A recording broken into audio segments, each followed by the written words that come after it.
ma'am की दमकता हमेशा दुआ तौरिमनी अगी चैनल से सपोर्ट तौबीरिबा अदरैदी साउबे आदे खतंग नोकले कमेंट को पारमले अदुनने खंगिब्राने मैम गरबु यादे बितांगबा नंगी वीडियो त्रिपुरा दे एक वीडियो आइना कमेंट अब हजिक आई पारमी अदुगिने ना खतंग नोकरे मैम लाना लौबिगनु अगी अहलमल यंबिरिबा अगी वीडियो सिबु मैम लाना लौबिगनु करगादी अखोजे खर नोकनिंग बमीनी खतंग ना अदुना ब्रिक फाबंगम दबाइबदो अदुरा तारे वालेकुम अस्सलाम अदरदी सावरसु पंगसाव तो सावगिबा ब्रो सादरी अहम ngasi मेसेज तगी हौरक्सी तल तल दुगा ते वारी सु मयाम लेको हेलो ब्रो एमएम सद्दाम हौजि नाल ममांग द इना यूट्यूब ता फेसबुक ता लाइव मसाम थोकलम मी तरुक द हेंदे इताव सिंगमा दुगा नुंगसी यूट्यूब तने खर हेल मारे नुंगसी बिबा आइबु सपोर्ट तो बिबसे यूट्यूब सिदने अंगो हापने मी कुल तरेत कुल निपाल सुग्रे नुंगारी याम साथे नुंगारी मेसेज सु कोंगाई में तौजले तौजरचने अदुम को यंगरे हजिक कमेंट को पारबा मिताक मनंगी चश्मा मिताक मनंगी वीडियो दो त्रिपुरा रुंद यंगदाय मदु अइना हाइजिनिंगबदी त्रिपुरा गे याखोय गे इचौसिंग थोअनी इथकनी कोतो क्या ममाना कोई कसार की ड्रेस टू की मरम दाहरे पुत्र खजितंग नुंगाई फात देखो माय सन बिनी त्रिपुरा रोमदना अदुम सेदना मसुयाय मदुगा कसार लोमदना बु एकोय कसार मादरे मणिपुर लोमददी करिमोंग सेतनो खंगदे को मौ मखैसे कोई कसार दबो खनम भी अंगौ मादरे खुद अंगौ बसुम मादरेदी अकोय की करी हाय खिमची फुरित्रा हाइबदो अदुग्राक तो लिटलेगा अदुम याखोय की नहोंग कायहोंगी मादरे जिसा अचौबा थौदोगम थोलबदा अदुगुमदो तौयाबा अदुराइगी ताउदना अदुम मंगोदा हाइजरमबै वानिदा अदु लान लोबिगनु ईरान दंगसी जोहरा मचा हाबगी वानी 4.5 ओइमारे मोहगी रेक्टर दो अदुदा अदुगी डिटेल्स ता पाउसियस भाव लाक्ट्री को करेगा दी डिटेल्स लाक्ट्री दी करम करम ब कंट्री दगी करी हरपनो न्यूक्लियर टेस्ट उग्रा है जातुरा अदुगुंबे मखोगी कनम दो लाक्ट्री होजि फावबो इजराइल की तरफ तक सुलाक्ट्री करे दिसुगुम से लाकल याब इजराइल की तरफ तक इसने ईरान कनम ता उग्रा ने कोई न्यूक्लियर टेस्ट तो उग्रा मोंग मोंग लाकने जो भी हो ईरान सु ईरान की मफम दा सऊदिया सु सऊदिया की मफम दा कतर सु कतर की मफम दा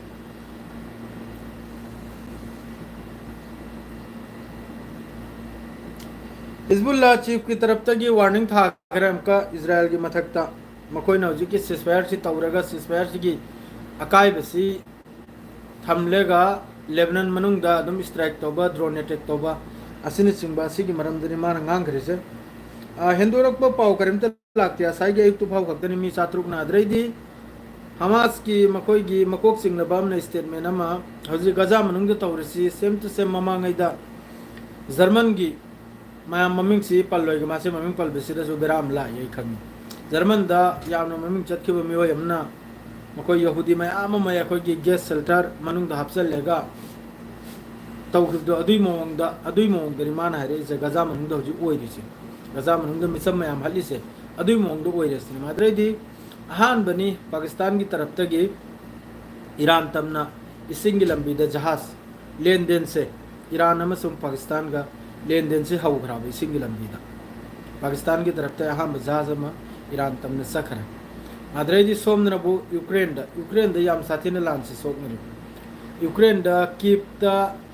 ठोंगमा रशिया की तरफ तगी पूरा थोगाय दोखरे यूक्रेन दा तो रशिया ना अमक स्ट्राइक तो बदे यूक्रेन मन दा सीरबलान मिसे मिली सिंगम के मथक तकरा ने सीरसे यूक्रेन दा हजि कीप सिदनि याम कने लान सोकनरि से कीप सिदना बावजि कीप सिदनि रशिया की तरफ तगी रशिया की लान है नी लान है दो फेस टू फेस लेप नरगा ताउनरे तो गजा की सिनते गजा की सिदि या कोई की लुम्फू तो बाइब दुनी हमास ने तो से लुम्फू ना बा लुम्मे का फू धरिम ना बा हमास ताउरी से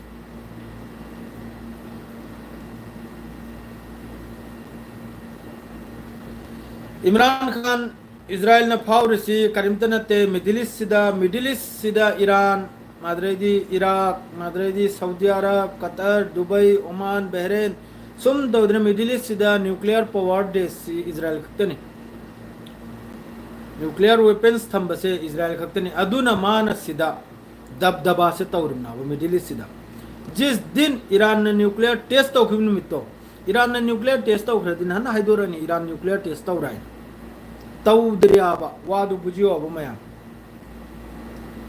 ईरान द न्यूक्लियर टेस्ट से तौरदिन हन लान से बैलेंस तो ओइग्रिनाबा कन्न होनरियाब न्यूक्लियर सिगी यूरेनियम इन्वेस्टमेंट तौदना मादरे साइंटिस्ट के आनो हत खरेबे ईरान की मादरे दी जनरल के आनो हत खरेबा अदुई मतुंगदसु यूरेनियम इन्वेस्टमेंट तौबा लेप लोय हारिसि करिगुनाबदा असिगुंबा प्रोग्राम सिम तरुप कांद ईरान की मी से यामना सहादा पीखिबा मथवाई कथोखिबा ईरान की दमकता न्यूक्लियर होजी की फैसिलिटी सिगी दमकता मसिंग मखा लेता मखै अदुना ईरान हारिसि सिनी न्यूक्लियर यूरेनियम इन्वेस्टमेंट तौबा लेप लोय हना अदुना ईरान हारिसि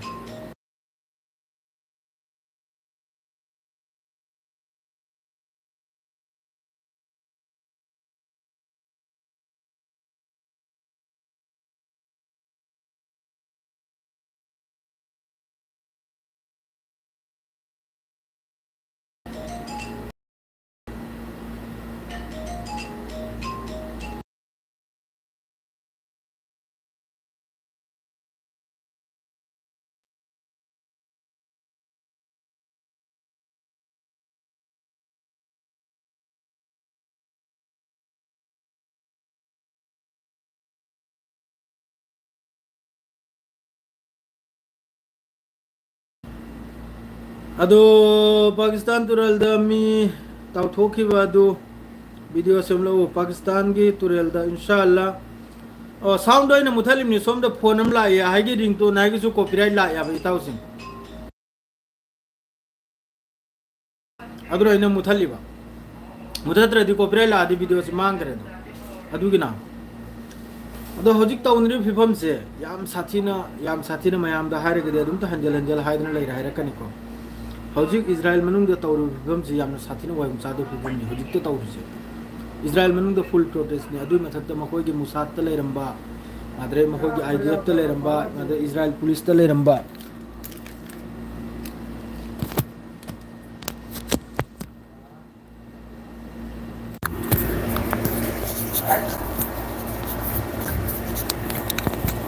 नायकोसी आप चल की नत्रदि उमै मखोलै लान अदु मखैदुना मी चात्रुक की मथकता अखोय एप्लीकेशन हम इरेगा डोनाल्ड ट्रम्प दे डायरेक्ट योखल खरिमि अथुबदा इजराइल से मांग खिप्ता रे इजराइल से लोय खिप्ता रे इजराइल से लोय सी खिप्ता रे ना अथुबदा मक्ता सिसफायर तौहलबिउ अदुगा दिल तौबिउ हैना सिसफायर दिल से तौबिउ हैना असी थांगत खरिमना इजराइल की मथकता दु मथकता सो हमास की मकोक चिंगलबा कोंगायमना होजिक तौरिबा जेनोसाइड तौरिबा गाजा मनुंगदा सीरिबा हलिबा थिलिम मखैजे ममांगैदा मखोयबु जो तौरपदो अदुई मवंगदा तौरमने हैना जर्मन की के मनुंग हापचलगा मैम हाथोखिबदो अदुई मवंगदा लामने हैना लाउथोरिमना होजिक कैनो मखैसे गाजा मनुंग तौर मखैसे मैम करे करनो कमेंट अदुम हायरगलो अदुम ता मखादा अदुम चत्र के तलतलब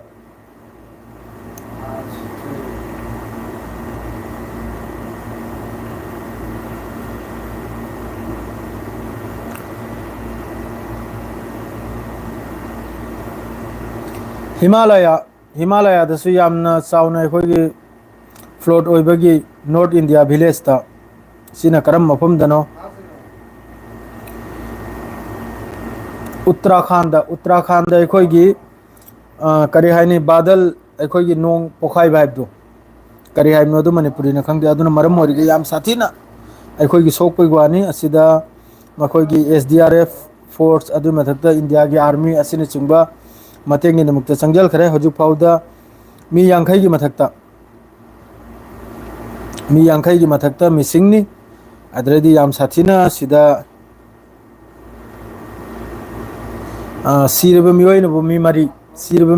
मरी अदरेदी मिसिंगनबु मी यांखै असिदा मयामम यावखरे महोगी होटल तुटेल अमा लोइना तक्तना पुखरमनी दर्जन सी इंडिया गिनी को असिदा होटल सु मयामम यावखरे ते सु मयामम यावखरे मादरे सिदनाबु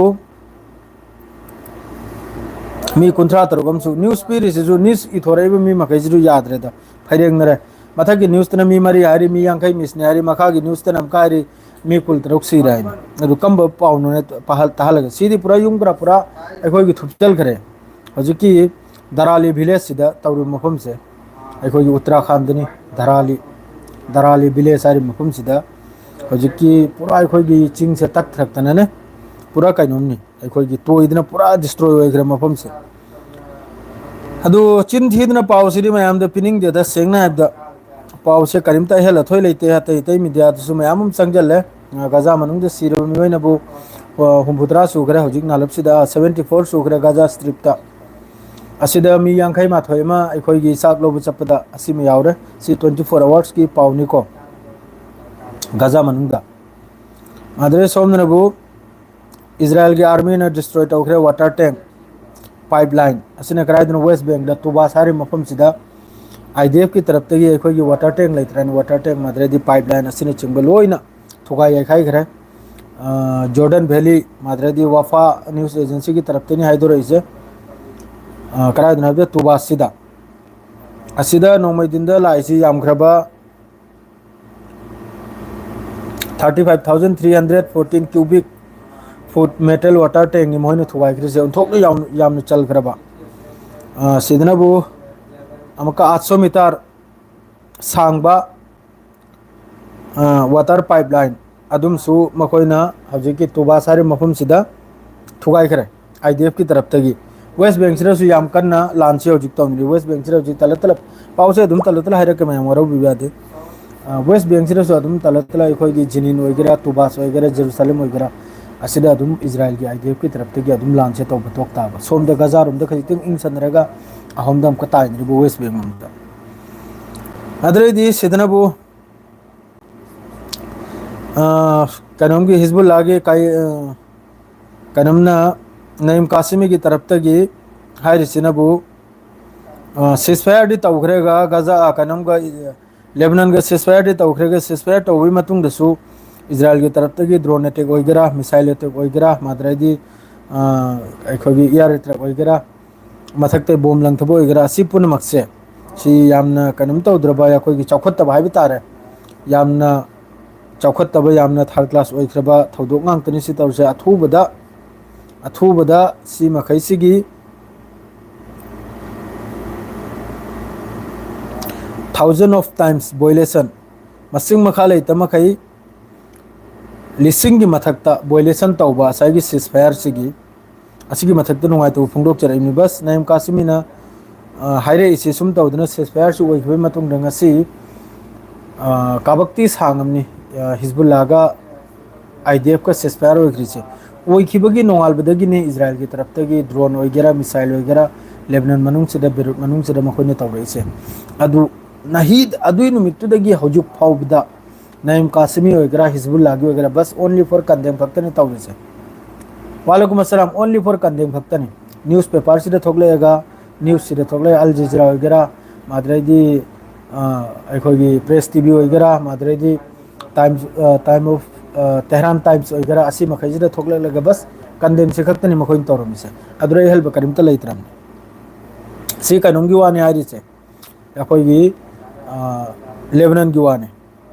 मादरेदी सिदा हमका गाजा की हमका हुजिक मिनट कुल मंगा ममांगी पावनिको मी 74 इंक्लूडिंग 51 एज सिकार मी 74 ने अपुल बदा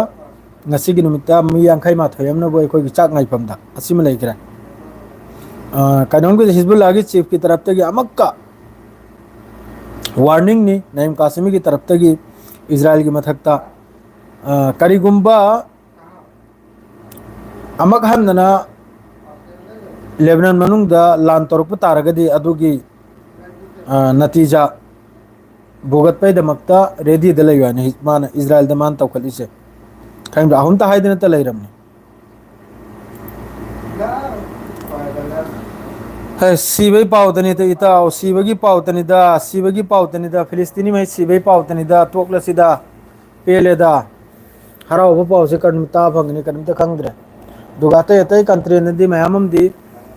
हजिकी गाजा मनुंग द ओइरिसी मातु स्टेट सोल्यूशन वगैरह आजाद फिलिस्तीन वगैरह असिगी मरमदा यूरोप कंट्री रोम दे यूरोप लोमदगी जिस तरह सपोर्ट तौरीबा हम अखोई लेरिबे इस्लामिक कंट्री मखैसे सपोर्ट तौब तारगदी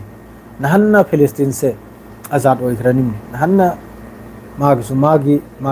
आइन लेखरानी तो सपोर्ट तौदे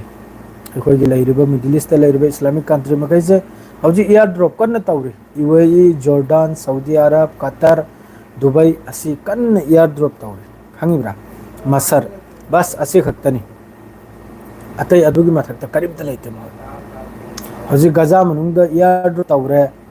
बॉर्डर हांगदोक्तुना ट्रक संगले अदु ओइबा तारगदी लामदुसु लेपलो हाइरोदना नुमित सुप्पा सोमदा माना ट्रक अम पुजल्लेगा मी यांखैनि माना हतोइबा हमास इंगले हमास न नहल वीडियो अनि हुमनी रिलीज तौथोरइदो फादन थमखिबो मियोय मखैदो अदुदगी आरोहेना कंट्रोवर्सी ओइखरे गजागी कानून से गजागी हौजिकी फिवम से अदुदगी आरोहेना कंट्रोवर्सी ओइखरा अदुदा साइगी वीडियो लौबसिदा हमास की मियम खक्की खुपीग्रा उबजानी अदुरा मखोइना क्वेश्चन तौरइसनबु ममांग दे लेपिबो मीदुना सरुत ओइरगा मखोइना वीडियो लौबै मीसना मखुतसिना नोइरिसि कारिगिनो सिना कया मुन्ना एंग्रबने यमु सोमदा गजा मनुंग दे सरु थोकपा अंगांग महिद्री मखोइ ममित्र उदाबा अदुदगिनी इजराइल मनुंग सिदा चरांग खोरांग नखरिसे अदुई वीडियो दु थोकलपदगिनी अमदु मतोमदे मसाना मसागी टर्नल मनुंग द्र मसागी कबर मसाना हल्लिम मसागी कबर ने मसाना हल्लिम टर्नल मनुंग द्र साइ फादना थम्बो मीदो अदो गजा से सोइदमक्की हराउबो पाउबुदी सोइदमक्की लाकनी लाकलोइदम नते सोइदमक्की मरक्सिना मदे अखोय आसाम की पाउबु आसाम दा होजि अखोय पांगलना ताबा मैते पांगलना तारेबा युमगोक मखैदो लोइना थुगाय खरे आसाम गवर्नमेंट ना आसाम के चीफ मिनिस्टर ना मादु मखैदो लोइना खास एरिया ने आय सरकार की लम ने आय अदुना लोइना क्वा बगान युम कै लोइना युमगोक हुमफु तरा मरफु पांगलगी लोइना थुगाय खरे दु सोमदगिसु अखोय रोमदा लैबा सऊदी रोमदा लैबा मरोमदा लैबा खरमना पैसा लेकोल करा खाइगा खोगतना लुपा लिसिंग कया रोमबु कारम नद्रे खंगदेको आइगे तरत्तगिसु पैसाबदे खर हापखिका आइने जो ngamjabdo mateng oisanoina aduni adu yam sathina asam manungchida yam sathina miya bayam phau leibe ar roisini hairi seuji asam manungda adu miya si kambu oirimno bangladeshi bu oiribra na hoi khoi makhai busu oiribra sisu khanna phamumni khoi myam gidi do hojuki di seo hogdini tawsing karigumba hendokpo paula agide ni soidong ki pirakke aisu si matang sira dum loi jalage nahi gi live se breaking Abdullah दे सोय दम की पिरकनी तो India की पाव से जो खर पाबाव गाय खलिम नि मयाम करी खलिम नो मयाम दगी इजाजत हम भक्तंग लौ की गे दुग नहीं ना इंडिया रोंग सो खर नबला काय ने खल्ली से दो मयाम ना करी खलिम नो असेंगबा या कोई दी यूट्यूब ते लौ खलेगा नते पारक कदौर से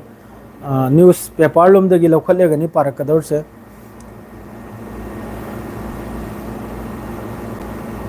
पांगल से यामना तेंग करी पोनो इखंगद्रे वासिम खुलकफम नंग हारिसी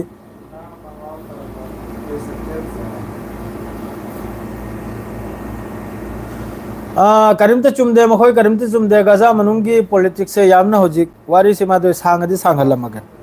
गजा गी ओइना पाव लोइन थमग्रो पाव करीमते थोगलकते मी सिरी चा सांग पुजली चानिंगाय थकनिंगाय यामना लिखना पुजली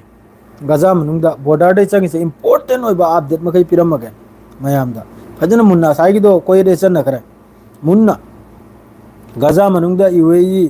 Jordan France Qatar Dubai Bahrain Saudi Arab असिने चिंगबा एयर ड्रॉप अमसुंग रफा बॉर्डर दगी ट्रक याम साथीरे 10 87 90 100 सुम संगी नोंगमै दिन द गजा मनुंगदा ट्रक मथौ तारसे कानब द ट्रक समगा दे चात्रुक मथौ ताय हजिकी मखोइना पुजलिबा चिंजाकसिना 12% 14% खक्तनि थुंगी से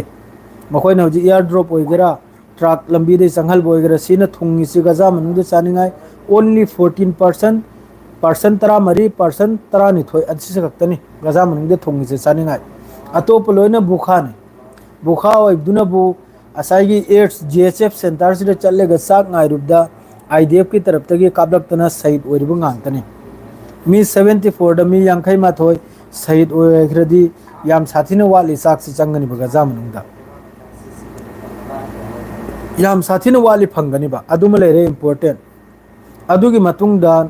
नरांग नहल हमास की तरफ तगी अल कासिम की तरफ तगी मखोय गी मी फादन लैखिबा अदुगी वीडियो सी थादोरप मतुंगदा इजराइल मनुंग सी मथक मखा ओल खरे अदुई ममांगदा सुक्याम गजादा अंगांग सरुत ओइबदुगी वीडियो सुक्याम न थोकिबद्रा वा मंगांगलक्ते यूरोप ते वगैरह एशिया दे वगैरह माद्रे दी मिडिल ईस्ट ते वगैरह इस्लामिक कंट्री वगैरह कनाम तक गांगलक्ते सुक्याम गजादा कंगदना सरुतन थोकिबदो गजा के फिलिस्तीनी मखै वा मंगांगलक्ते वा मंगांगलक्ते असाइगी इजराइल गी मी अनि हुम ख होस्टेजेस अनि हुम दुगी सरू थोपुद उरक्पो कांदा इस्लामिक कंट्री न पावबा हमास पु कंडेम तौखरिम इस्लामिक कंट्री न पाव अदु अडी यंग्रो मोहोगी कोक से कराय दुना ने यंग लाबो सीन ना बाय कोइना यामना ngang अदी चैनल से बेरा थांग कना अदु की तमना ngang दुना असाइगी अल कासिम की तरफ ते हमास की तरफ ते वीडियो से रिलीज तौरपै मतुंग दा इस्लामिक कंट्री मिडिल ईस्ट लाइरबा कंट्री मखैना पावबा अदुगुम्बा वीडियो दुगी कंडेम तौखलैनी अदुगा सोमदा गाजा मनुंगदा सुक्यामना कंगदना अंगांग अपिक अपिक बस सरू खक्ता मयाम सु उरमगनी सोयदमकी अदुदनबु वामा हैरक्ते अदुई वीडियो दु थोलकपदगी अदुगी फैमिली मखैदुना यामना साउना प्रोटेस्ट हौरे इजराइल मनुंगदा 1 नंबर 2 नंबर दनबु लैरिबा मखोयगी मुसाद के एजेंट वगैरह सेनबेट के एजेंट वगैरह आईडीएफ की रिटायर मखैसे एजेंट दगी रिटायर होइबा आर्मी दे रिटायर होइबा पुलिस दे रिटायर होइबा चौचौबा जनरल कर्नल लैरिमनि द मयाम पोस्ट चौचौबा सुरमबा कैप्टन हाइरी अद्रैदी क्लार्क हाइरी माद्रे मेजर हाइरी अदुगुम्बा मियोय चात्रुक सिदा लाइक लाइसो हैबसु याम यावग्रे पीएचडी वगैरह एमबीबीएस वगैरह लोम यावग्रे सिदा मी चात्रुक सिदा असीना अमेरिका दे खलेगा थार जनवा अथुबद सिस्पेयर से तोहल बिसिने नत्रदि मखोय जे मांगबा तारसिन करगादि अमक हमास से आरोहन एक्टिव ओइ खराब हमास से आरोहन मपांगल कल खराब हो जिता आरोहन हिंग नमी फागे आइना एम्बुस तौदना लोतना लेरमदी येंखरो प्लानिंग तौदना लैंगोय मरक्ता पाक्तना लेरमदी हिंग ना आईडीएफ की लानमी फारेगा किडनैप तौगायना लेरमदी मखोय कैपेसिटी से लैरियाबा लान तौना बगी मखोय कैपेसिटी से लैरियाबा कैपेसिटी लई खराब मखोयदा हमास ता अदुना बु खोंग थिल्लेगा हारिमना जब तक परमानेंट सिस्फायर तौद्रि फावबा गजा दगी पुमथोक थोक्द्रि फाव आईडीएफ प्लान लेपलो हैना कैनों की तरफ तगी सिस्फायर हमेशा याय मी थादोकपसु याय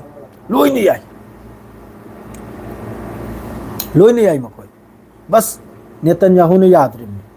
अमेरिका मसामुंग सोयरामनी लान सि नेतन्याहू ने चिंगथोइमनी महा के कुर्सी बचाय बेदमक्तना हैना मखोय की कुर्सी बचाय बेदमक्त लान सि चिंगथोइमनाबा नत्रदिन हन लान लोइग्रनाबा ईरान हौजिक तुमिने लैरि वासिम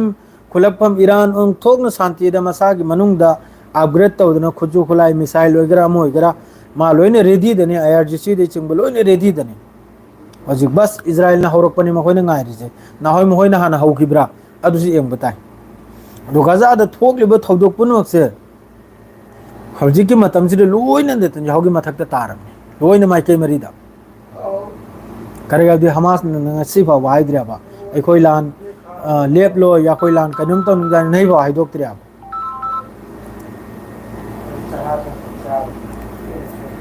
ना कनानो फोन तो रख रहे हमका मैसेज मांग रहे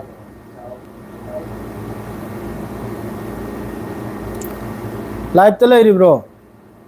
मैसेज करो हम चक्र में लाग ले हौजिक याम साथी ने हौजिक याम साथी ने गजा मनुंग हौजिक फुल कंट्रोल ने कनुंगी मखोयदना कनुम तौर हाइबवानी मखोय थी फंगद्रे चहे नि लान तौनरेगा हौजिक फावबा हमास की मिली सिंकुल कुंद्रा असु यामना पावरफुल टेक्नोलॉजी देसु अस्माल धेंगिबा